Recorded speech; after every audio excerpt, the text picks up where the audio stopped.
এই মুহূর্তে মালদার হরিশ্চন্দ্রপুরের একটা ছবি আপনাদের সামনে রাখবো, যেখানে বিস্ফোরণের ঘটনা ঘটেছে হরিশ্চন্দ্রপুরে। মার্জনা করবেন, বোমা উদ্ধারের ঘটনা ঘটেছে। বোমা বাঁধার সময় বিস্ফোরণও হয়েছে বলে জানা যাচ্ছে, এমনটা অভিযোগ করছেন গ্রামবাসীরা।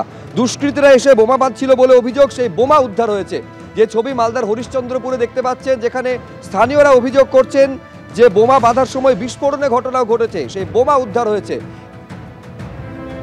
দেখতে পাচ্ছেন ছবিতে যে এলাকা পুলিশ ঘিরে রেখেছে এবং আরো বোমা মজুদ থাকতে পারে বলে আশঙ্কা করছে পুলিশ। আর এবার আপনাদের দেখাবো বাদল অধিবেশনের আগে, সংসদের বাদল অধিবেশনের আগে আজ ভার্চুয়াল বৈঠকে বসতে চলেছে ইন্ডিয়া জোট। সন্ধ্যে 7টায় এই বৈঠক শুরু হওয়ার কথা রয়েছে, অনলাইনে এই বৈঠক শুরু হওয়ার কথা রয়েছে। বর্তমানে রাজনৈতিক যে পরিস্থিতি তা নিয়ে অনলাইনে আলোচনা হওয়ার কথা রয়েছে। এক্স হ্যান্ডেলে জানালেন কংগ্রেসের সাধারণ সম্পাদক কেসি বেণুগোপাল। বৈঠকে যোগ দেবেন তৃণমূলের সর্বভারতীয় সাধারণ সম্পাদক অভিষেক বন্দ্যোপাধ্যায়।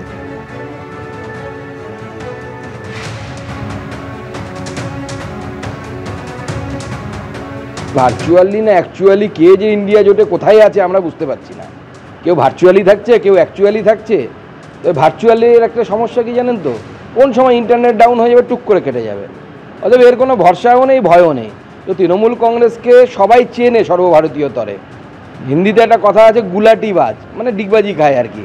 তো তৃণমূলের পরিচয় হচ্ছে ডিগবাজিবাজ পার্টি। 21শে জুলাই তৃণমূলের শহীদ দিবস, সেই দিন দিলীপ ঘোষ কি করবেন? দিল্লি থেকে ফিরেও জল্পনা কিন্তু জিইয়ে রাখলেন দিলীপ ঘোষ। তিনি বলছেন 21শে জুলাই তো চলে যায়নি, ওই দিন খড়গপুরে কর্মসূচি রয়েছে, দেখা যাক কি হয়। এই মন্তব্য করছেন বিজেপির প্রাক্তন রাজ্য সভাপতি। দুর্গাপুরে প্রধানমন্ত্রী সভায় আমাকে কোথায় রাখা হবে তা নিয়ে অস্বস্তি হচ্ছিল দলের মধ্যে, সে কারণেই তিনি সেখানে ছিলেন না। তারই মধ্যে সর্বভারতীয় সভাপতি জেপি নাড্ডা ডাকলেন, তাই চলে গেলাম। জেপি নাড্ডার সঙ্গে সংগঠন এবং ভোটের প্রস্তুতি নিয়ে আলোচনা হয়েছে বলে জানাচ্ছেন দিলীপ ঘোষ।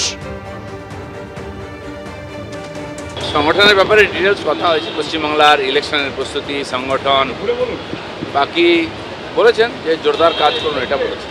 সর্বভারতীয় সভাপতি যখন ডেকেছেন নিশ্চয়ই ইম্পর্টেন্ট, এবং সব ব্যাপারেই কথা হয়েছে ওনার সঙ্গে। আমার মনে হলো যে আমি গেলে আমাকে কোথায় রাখা হবে সেটা ঠিক করতে পারছে না, সেজন্য শেষে আমি ঠিক করেছিলাম যাবো না। তারপরে মাননীয় সভাপতি ডাকলেন, আমি দিল্লি চলে গেলাম। 21 তারিখে খড়গপুরে কার্যক্রম আছে।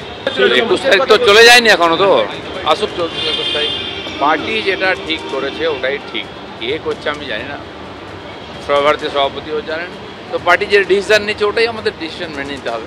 প্রতি 3 বছর অন্তর বিজেপির সাংবিধানিকভাবে নির্বাচন হয়, অদল বদল হয়। তো সেখানে নতুন পুরনো তাদের বিভিন্ন দায়িত্ব দেওয়া হয়। তো দেখা যাক, পরিবর্তন হলে নিশ্চয়ই সবাইকে কাজে লাগানো হবে। পদ তো রাস্তায় দিয়ে দেওয়া হয় না, ওটা সাংগঠনিকভাবে ঘোষণা হয়। অবজ্ঞা করি তো দায়িত্ব হলেও এটা ঘোষণা করা হবে, এমনি মুখে মুখে বলে দেওয়া হয় না।